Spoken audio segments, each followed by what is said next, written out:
So I'm going to try to make this video as short and to the point as possible because I honestly don't even know how to summarize last year. Hey guys, so I know a lot of you have been wondering where I've been. I haven't been on social media. I haven't been on, Facebook, Instagram, and I've been wanting to make this video for a while because I think I really need to explain what my 2020 was like. I know that the world is opening up and things are, I guess, going back to a normal, or now there's a new normal. But I just wanted to go through and tell you some things that I haven't shared because it was just too much for me last year. Starting off, I was very sick when we came into the new year, into 2020. And a lot of people said that, they may have had COVID in 2019, towards the end, November, December. And I feel like I was one of those people because at the end of the year, I was really, really sick. I came into the new year sick, but I also came into the new year very optimistic about what was to come. I thought that 2020 was going to be the year that things really soared for the Social Cafe. We had plans to open up a second location in Delaware. That was in the works. We had written for different grants to expand the business, and we had new seminars, new workshops, new courses. They were really the essence of what I wanted the Social Cafe to be. And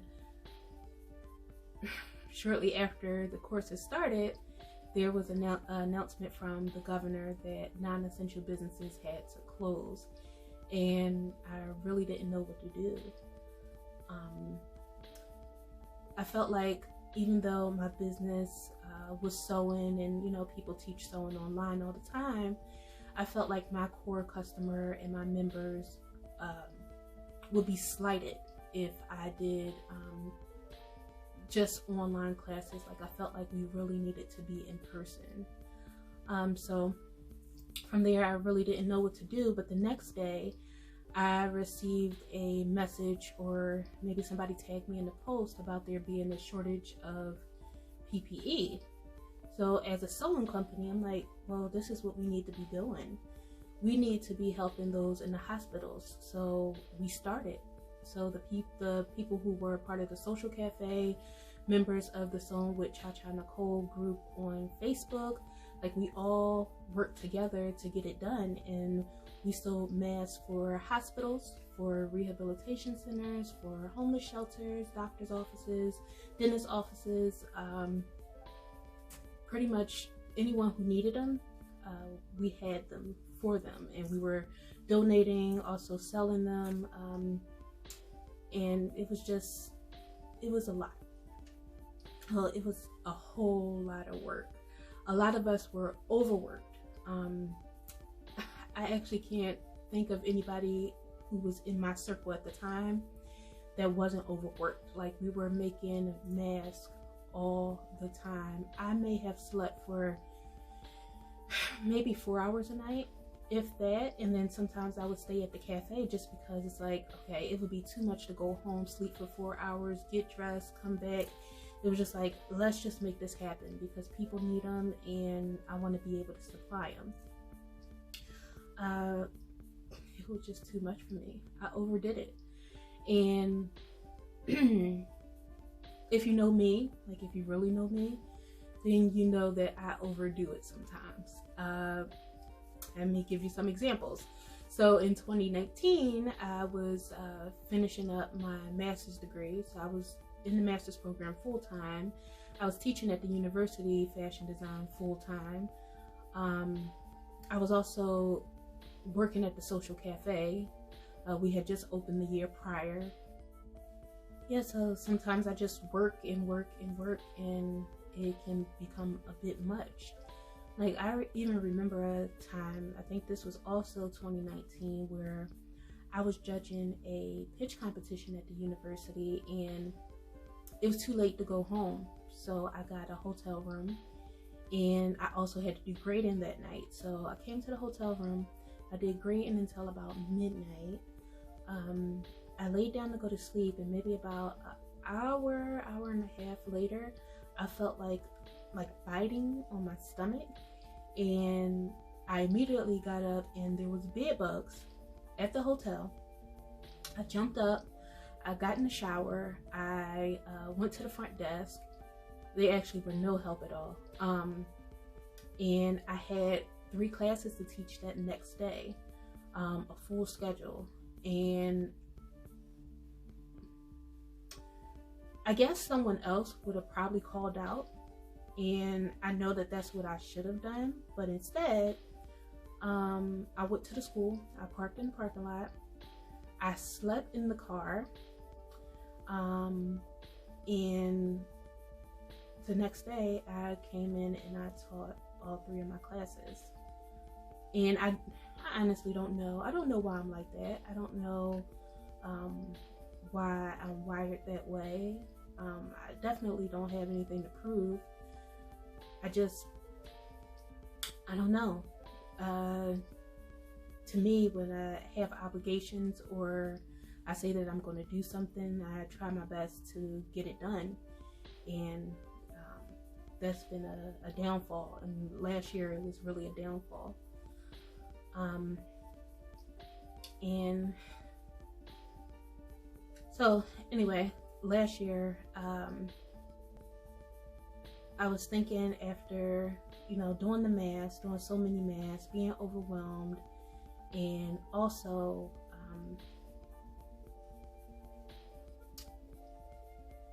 just not being able to run the business with people being able to come in. It was just like, there's no way I can sustain. Like, I applied for grants, didn't receive any, and it was just like, well, we're helping the community. We've always been helping the community. Like, that's a part of our mission. We've taught so many people. Why is it that I can't get a grant from the government to continue my business? And that was really a hurt piece. And shortly after the George Floyd killing happened, and I honestly felt like I was in the twilight zone. Like, are we going back in time? It was, I don't know how to explain it, and I'm sure a lot of people feel this same way. It's like you feel like there's nothing that you can do, and you feel helpless. And I felt like I have brothers. I have a little brother. How can I protect him? How can I be that person for him that he needs me to be? What changes can we make? How can I help? And that actually had me really down, because it's like I don't know what to do. So while making the mask, we had a lot of extra fabric left over. Oh my gosh, we made so many masks. I had to have my mom come in, and my mom doesn't sew, but she was able to help me, like, prepare the orders, cut out fabric, different things like that. And it was such a huge help, because I don't know how I would have did it otherwise. So we had excess fabric left over, a lot of scraps left over. So I'm really into sustainability, and I'm like, we have to use this for something. So I decided to make pillows for the homeless.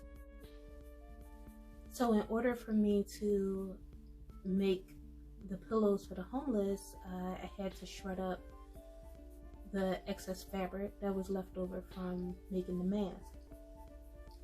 So one day I was in the cafe by myself, and I was shredding with my electric rotary cutter to get the filling for the pillows. And I don't know, I honestly don't know where my head was.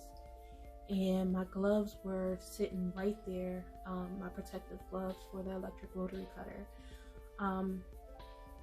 And if you guys have seen it, electric rotary cutter pretty much looks like a saw.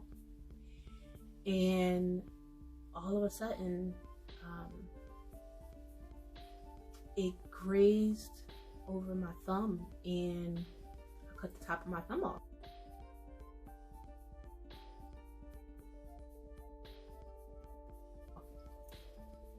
And it was really surreal. Like, I couldn't believe that I had done it. It was like, pain didn't come first. It was just more like shock. And I'm like, how did this happen? Like, I was in such shock, and then I was hysterical, and I was by myself, and it was a horrible situation. It was horrible. And then from there, it just seemed like things just went really south. Like, depression kicked in, and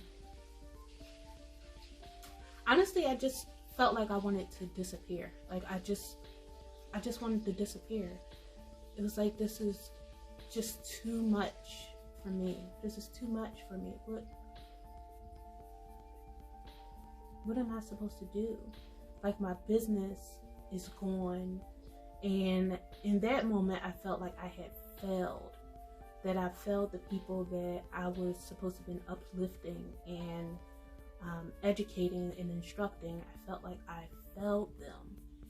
And realistically, looking at it now, it was just like, you know, everybody was going through it. It's not like it was just me. And I came to realize that. But yeah, in that moment, I just felt like I had failed my people. All of the people who follow me, all of the people who believe in me, all of the people who are just, you know, my cheerleaders, and I felt like I failed them.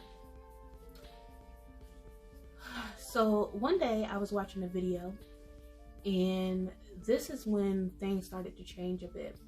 I watched a video on YouTube about a guy who had gotten shot in the face. And though he was disfigured, even though he was going through such a horrible, ordeal, he was smiling. And every morning, he talked about this, every morning he would get up smiling because he was grateful to be alive. And I just thought to myself, like, how can you've been through this setback this year, but how many times has God given you all of the things that you've asked for? Like, how many times has, you know, he made a way for you out of no way? You can't be ungrateful. You can't be ungrateful. You can recognize what happened to you. You can cry about it. You can be in your feelings about it, but to feel like nothing is going to change and things are not going to get better, that's not you. You know, that's not you. You need to get back to who you really are. And from there, I started taking better care of myself. I dedicated time every day to do things for me mentally, physically. I started to do more creative fashion projects because I was teaching people every day and I was sewing every day, but it was never anything that I really wanted to do. It was projects that my students wanted to do.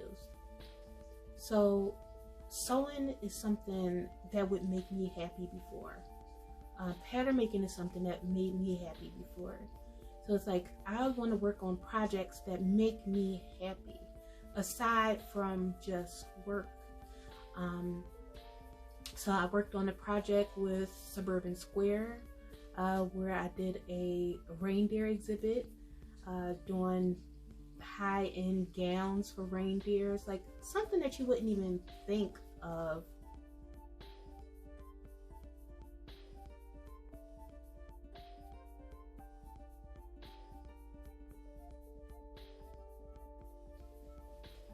Like, I had that opportunity, and I'm just so grateful. I'm also working on the same type of project for this year for Suburban Square, so you guys can look out for that. But I really want to thank everybody who reached out. I want to thank you for, you know, just making sure that I'm okay. More recently, I had a chance to hang out with some of you guys, and that was great. I just want to thank you for for being there for me. You know, it's hard to be the person that's there for everybody else and actually need a helping hand, need somebody to talk to, need somebody to cry on, and you guys were that for me in this time where things weren't going their best, and I really appreciate it. I had to remember that I'm here to help, I'm here to guide, I'm here to instruct people, and I can't just not do that because it's not in my nature. I'm here for you guys, and I want you to know that. And though a lot of things have changed, just know that that's my position. I'm here to help and guide you. In clothing construction and pattern making, and you know, a lot of people in my sewing group, they've become like family, really. And I know as we get older, you know, we say, you know, we don't need more friends, we don't need more people in our lives, but I guess it's one of those things where you don't know until those people come around that you actually do need them. And I just want to say thank you to you guys for being there for me. So on a lighter note, I will be moving soon, and I just accepted a position as a full-time fashion design professor, and will be starting a PhD program this fall. And I couldn't be more excited. Like, this is the change that I needed. It's all that I've been looking for, especially in the most recent years. Working with a group of people who believe in me, believe in my vision, and I honestly couldn't be happier. So I will be doing some vlogging to let you guys know what I'm up to, what I'm doing with my students, what I'm doing outside of school, what am I doing with the PhD program, and I hope that you guys stick around. So for my page, if you want to follow the journey, you can subscribe and share. So thank you so much for just being you. Thank you to those, again, who have been such a help to me, and I hope that I'm able to continue to be a help to you. So thank you guys. All the love.